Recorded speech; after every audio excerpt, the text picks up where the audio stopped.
9 surprising scoliosis statistics. Statistic number 1, that 29,000 spinal fusions a year are performed on adolescents in the United States alone. Now, these numbers are probably underestimated, but this breaks down to about 80 surgeries a day. Considering the cost and impact the spinal fusion has on adolescents, this is an excessive number. Also considering that spinal fusion is such an invasive treatment and life-altering.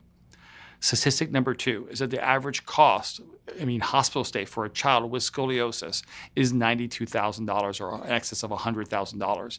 Now, in many cases, this doesn't include the surgery or include any kind of complications. So we're looking at a scoliosis surgery. These surgeries can cost anywhere from $150,000 to $200,000 to $250,000. Or for a complicated case that has severe scoliosis that may require a longer hospital stay. And when you compare this to the consideration when the national average for a child to stay in a hospital with all conditions is only $17,000. Statistic number 3, that adults with scoliosis, the average hospital stay is approximately double the national average. An average 3-day hospital stay for adults in the United States is about $30,000. For a scoliosis patient, they can expect it to be about $60,000. Scoliosis accounts for approximately 1.2% of all hospital charges every single year. Statistic number 4. Emergency room scoliosis treatment is more common than people realize. Every year in the United States, children with scoliosis approximately make 17,500 emergency room visits. Adults with scoliosis make about 74,000 emergency room visits. That's more than 90,000 emergency room visits a year from scoliosis patients alone. Statistic number 5, that the annual non-surgical costs associated with scoliosis for adult patients can be about $14,000. And this doesn't include things like lost wages, time away from work. They're not really included in this $14,000. Statistic number 6, that 90% of patients want more time to discuss their emotions and their concerns with treatment providers. Now, scoliosis doesn't affect patients physically, but affects them emotionally. And only 5% of patients feel like they had enough time to discuss emotions with professionals.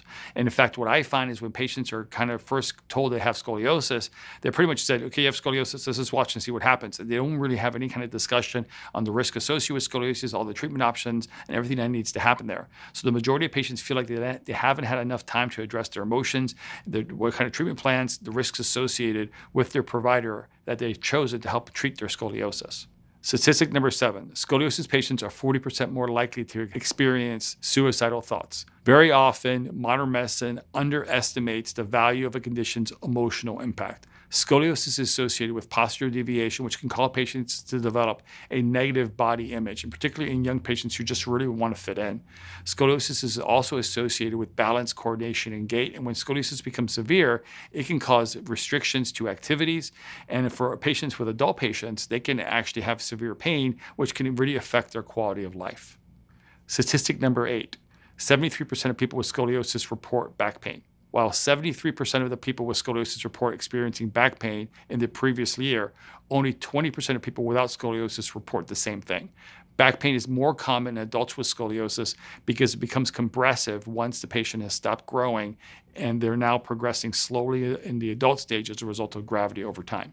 Statistic number 9, scoliosis patients are twice as likely to experience chronic pain. 23% of people with scoliosis back pain describe their pain level as horrible, excruciating, distressing compared to only 1.4% of people without scoliosis. The current estimates are close to 7 million people are currently living with scoliosis in the United States alone. That means a lot of people are living with pain, and the best remedy for scoliosis pain is proactive, conservative treatment that's addressing the underlying cause, which is the scoliosis itself. Thanks for watching. I hope you found this information helpful. If you'd like to hear about other topics and information on scoliosis, type in the comments below and let us know. And finally, subscribe and hit the bell icon to be notified of when we publish content. Thanks.